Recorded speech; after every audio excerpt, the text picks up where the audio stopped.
alizaliwa Roma, Italia mwaka 540. Wazazi wake walikuwa Gordinus na Silvia. Alikuwa mtu mwenye akili nyingi. Akiwa na umri wa miaka 33 alikuwa tayari meya wa mji wa Roma.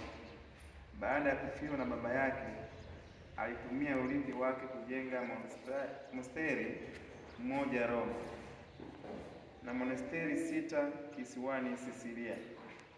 Alipokuwa na umri wa miaka 35 alijiunga na shirika la Wabenediktini ambao walikuwa wamefukuzwa na Walombardi kule Monte Cassino, wakakimbilia Roma.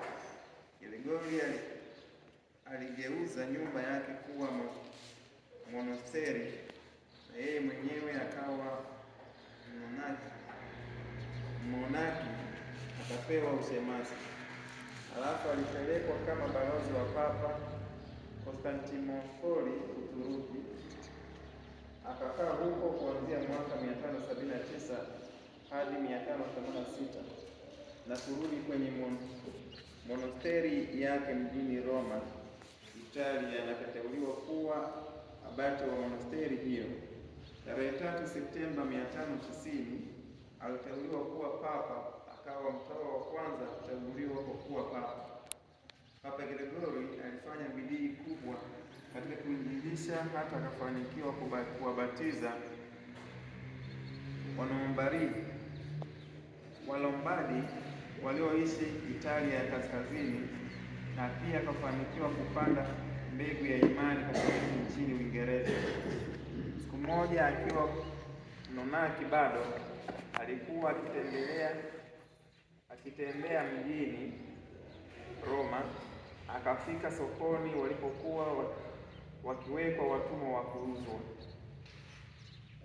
Gregori alipendezwa na vijana hao, akauliza walipotoka. Wakamwambia kuwa wao walikuwa Waingereza. Akasema kuwa haifai watu wazuri namna hii wawe watumwa wa Shetani.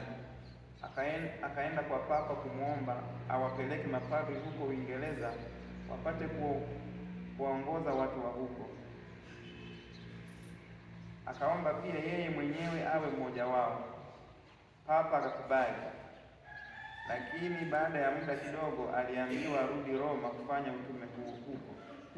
Alipochaguliwa kuwa papa, bila kukawia alipeleka wamisionari 40 kueneza neno la Mungu huko Uingereza. Papa Gregori aliwakusanya waamini wote wa Roma kwa sala maalum ya kumwomba Mungu aepushe mbali ugonjwa wa tauni ambao uliua watu wengi barani Ulaya. Katika sala hiyo, malaika Mikaeli alishuka akiwa na upanga wake na kuondoa ugonjwa wa tauni. Papa Gregori alijitahidi sana kutunga muziki ili kuboresha maadhimisho ya ibada ya liturujia, na hivyo alivumbua namna ya kuandika mpangilio wa nota uitwao muziki wa Kigregori. Alipambana na uzushi katika kanisa, alitetea haki za wanyonge na alikemea vibaya tabia ya baadhi ya mapadri kuuza sakramenti. Aliwapenda maskini na kuwagawia chakula. Aliimarisha madaraka ya kanisa.